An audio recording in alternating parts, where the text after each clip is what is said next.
Mga kababayan, kamusta po? Si Kamanong po, nagbabalik na naman po muli ang inyong lingkod para po magkomento po sa inyo dito po sa Tambayan Makabayan. Samahan niyo po inyong lingkod, magkomentuhan po tayo. Magandang umaga po muna sa inyo, tanghali, hapon, gabi, at madaling araw po sa ating lahat. Sana po nasa maayos po tayong kalagayan, mga kababayan. Magumpisa na po tayo. Ito po, komentuhan po natin mga tambay. Ito pong statement na ipapahayag po ng balita. Ayon po sa magkapatid na Remulla, si John Vic, at si Boying ay napakahirap daw po na idawit sa anomalya daw po ng flood control. Ito pong si dating speaker Martin Romualdez na tinatawag din pong tambaluslos ng Vice President. Mga kababayan, napakahirap daw po na ituro na siya ay sangkot sa maanumalyang flood control. Napakalinis po pala talaga. Pagka po ang nagpahayag ay ang magkapatid na Remulla ay ubod po ng linis na politiko. Si Tambaluslos na tinatawag ng Vice President. Pakinggan po natin itong balita na statement, mga kababayan. Sabi niya, alam nyo, mahirap iugnay si dating House Speaker Martin Romualdez sa umano'y anomalya sa flood control projects. Mahirap dahil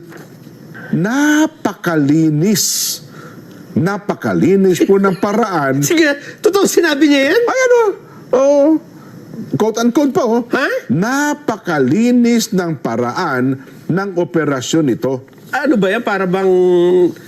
Ayan ba sarcasm, nagpapatawa, o... May paghanga. May paghanga. Kasi dyan, di ba? Perfect crime. Hindi, perfect pagkakagawa. Hindi, tama yung sinabi mo eh. Oo. Kapag ka sinabi mo nga, napakalinis ng paraan ng operasyon ito, Oo. perfect crime nga yun. Ganun ba? ang killing nun, eh, may hinala kang may ginagawa siya, Oo. wala ka lang ebidensya. Nako. Yan ba yung sabi niya? Ito, sa isang palang panayam, sinabi ni John Vic na kahit nagsasagawa daw po ng investigasyon ng kanyang kapatid na si Boying Remulla, nahihirapan umano sila makahanap ng direktang ebidensya laban kay Romualdez. Eh, paano nga naman No. magkakaroon ng direktang evidence? yung may ebidensya, ay ayaw nyo pauwi ng Pilipinas. At saka yung nagturo, inanapan yun ng mali ang notaryo. Gusto yung inanuman nyo, kakasuhan nyo, makukulong. Eh, hindi na nagpakita. Ito ang batayan niya. Oh, ano ba Wala sabi? niya kasing iniwang paper trail. Walang papel, Walang dokumento. papel ang dating House Speaker. Ano pa? Wala umanong pinirmahan. Ba, perfect nga. Hindi kinausap ang mga district engineer o kaya mga kontratista. At walang direktang koneksyon sa mga questionableng transaksyon. Eh, maliban na lang siguro dun sa... Halimbawa, tumestigo na si Saldico. Eh, Ayan. tinuturo niya si Romualdez, di ba? Yun nga, oo. Oo. Giniit niya na kahit hindi mapatunayan ang criminal liability, hindi pa rin daw po titigil ang gobyerno. Patuloy ang investigasyon habang binabantayan ng publiko kung saan hahantong ang usapin. Ayun, oho. Saan yung kanyang quote? Meron ba? Direct? Graphics lang pala yun. Oho. If we look at all traces of evidence, Oh, he has no fingerprint anywhere. ba? Ang sinasabi ba dito ay yung pagkamatay ni Jose Cabral? Hindi. Yung pagkakasabot Wala sa daw flood nakitang control. fingerprint doon ni... Sa flood control to. Sa flood control to. Nagkalutulutan na tayo. Oh.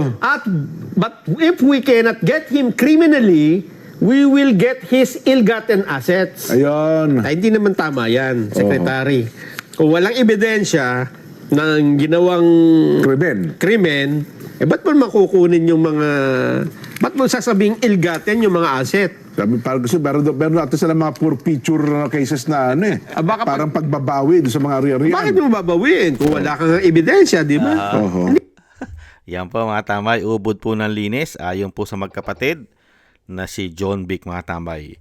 Wala pong nagtuturo, mga kabayan, na si Martin Romualdez na tinatawag na tambaluslos ng Vice President ay masasangkot o sangkot sa manumalyang flood control. Wala po. Napakalinis pong politiko, mga kabayan. Kaya nga po sabi ng commentator, mga kabayan, sino magtuturo? Ayaw nga pauwiin at ayaw nang umuwi. Yung magtuturo, si Saldico. At yung isa pa na magtuturo, yung si retired Marine Sergeant Gutesa, dahil madidemanda pa. At yung ibang magtuturo ay nakakulong na. Di ba? Kung sino po yung mga pwedeng maging testigo at magtuturo ng mga politiko na sangkot sa maanumalyang korupsyon ay nakukulong na, nadidemanda na, at ang karamihan pa ay nagtatago, katulad ni Saldico. Hindi po ba? Kaya po, yung sinasabi nga po natin mga kabayan, wala pong mangyayari sa investigasyon, lalong-lalo po kung ang tutukuyin po ay ang mga ulo at ugat ng maanumalyang korupsyon na mahigit 3 taon. Hindi po mangyayari sa kasaysayan po ng binagawang Pilipinas na mauhuli at mapapakulong po ang ulo, ang malaking isda, ang malaking ulo ng buhaya sa pagnanakaw, mga kabayan, ang leader ng sindikato ng korupsyon sa ating bansa. Malabo po sa sabaw ng pusit sa binagawang Pilipinas, matumbok at mahuli ang mga sindikatong leader o leader ng sindikato ng korupsyon sa ating bansa, lalong-lalo po diyan po sa flood control na yan. Hindi po ba? Malabo po. Hanggat ang nanunungkulan po ay ang tinatawag na bangag at bongit ng kanyang ate na si Senadora Amy Marcos. At hanggang ang mga nanunungkulan sa DILG at Ombudsman ay magkapatid na Rimulya, ay malabo rin po yata umano sa sabaw ng pusit na matumbok ang mga leader nito. Hindi po ba ng korupsyon? Nagtataka lang po si Kamanong. Hindi po ba? At hindi po ba ay nagtataka? Pagdating din po sa probinsya o sa bayan ng mga Rimulya, ay wala pong alingas-ngas ng anomalya. Di po ba? Ng mga insertion, ng mga flood control sa Cavite. Hindi po ba kayo nagtataka? Napakarami pong congressman dyan. At Rimulya din po. May mga Rimulyang congressman po riyan. Hindi po ba? Pero wala pong alingas-ngas. Bakit kaya? Walang iniwan din po kasi. Walang alingas-ngas, mga ghost project sa Cavite, sa bayan ni Tambaluslos, sa Tacloban, Leyte, sa bayan ng Pangulo, sa Ilocos Norte. Hindi po ba? Exempted sila sa mga investigasyon ng ICI. Exempted po yata. Kaya paano matutumbok? Kaya nga po ubod ng linis eh. Kaya nga sabi nga po ng commentator, nakapagtataka. Napakalinis. Perfect crime. Perfect crime, mga tambay. Yung may hinala ka na, pero wala ka naman daw pong ebidensya. Pero may hinala ka. Mga kabayan, nakita niyo po. Kaya nga po yung sinasabi ng Vice President, kung ang Vice President po natin ang tatanungin, never pong maniwala si Vice President Sara Duterte na walang kinalaman sa systematic at sindikatong korupsyon na ginawa nila umano ng mahigit 3 taon, lalong-lalo po nung 19 Congress. Alam ng Vice President kung sino ang may control ng kaperahan ng Pilipino sa Kongreso. Pinangalanan niya po ito. Kontrolado ng 2 tao sa House of Representatives ang pera ng Pilipino. Pinangalanan niya si Saldico na nagtatago at ang Tambaluslos. Mga kababayan, hindi po ba? Pinangalanan niya. Ibang klase, no? Kaya, mga kababayan, kaya nga sinasabi ni Bongit na tinatawag na bangag ni Amy Marcos na may makukulong na raw sa Disyembre, itong Disyembre, ay may magpapasko raw po sa kulungan. Meron. Ang diskaya. Pero walang politiko. Lalong-lalo pagkakaalyado nila. Umano. Wala. Kahit po itaga mo sa bato, wala po yata. Hindi po ba? Dahil lahat po ng sinasabi ni Bongit at ni Bangag, mga kabayan, ay puro salita lamang. Napakahirap na pong paniwalaan. Hindi po ba? Paano mo paniniwalaan, mga kabayan? Paano mo paniniwalaan itong grupo na ito na sincero? Sincero sila sa pagsugpo ng korupsyon. Sige nga, never maging sincero sa pagsugpo ng korupsyon ang mga tao na yan. dahil sila mismo ang nasasangkot umano. Hindi po ba, mga kababayan? Yan po mga kababayan, ang napakagandang balita po at good news kay tambaluslos na tinatawag ng Vice President.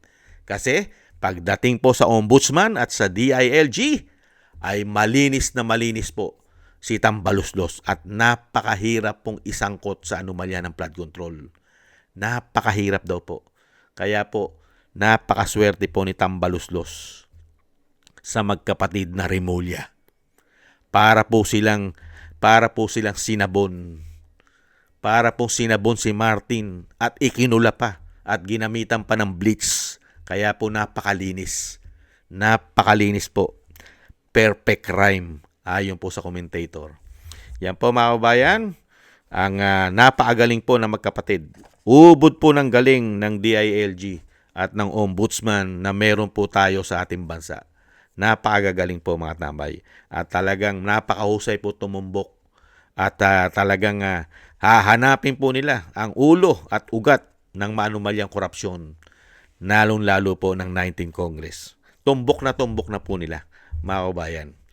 Ang dulo niyan, ang pinakadulo, sa Duterte pa rin, mga kababayan. Maraming salamat po sa nagusto po ng ating tambayang makabayan sa YouTube at TikTok. At ganoon din po sa mga subscribers po natin. Thank you po sa mga nagko-comment, like, share, and subscribe. Maraming salamat po sa inyo. Shoutout po sa inyo lahat mga kababayan. Mabuhay po kayo.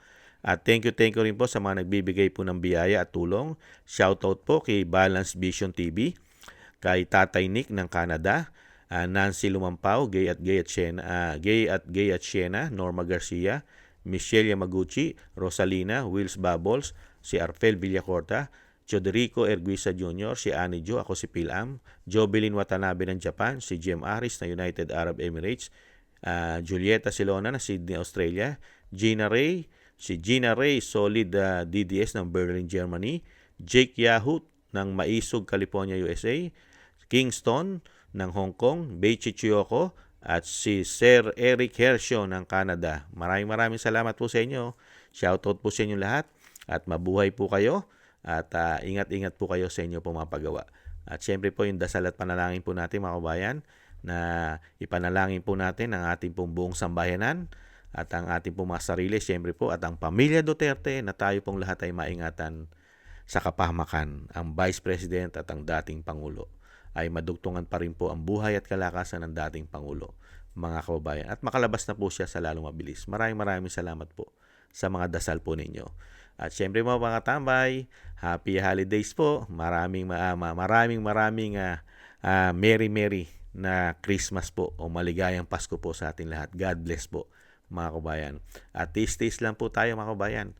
At hindi naman po sila forever sa paggawa po ng kasamaan sa ating bansa. Matatapos din po ang mga kawalang hiya nila, mga kababayan. Maraming salamat po. Maligayang Pasko po. Ingat po tayo. Bye-bye.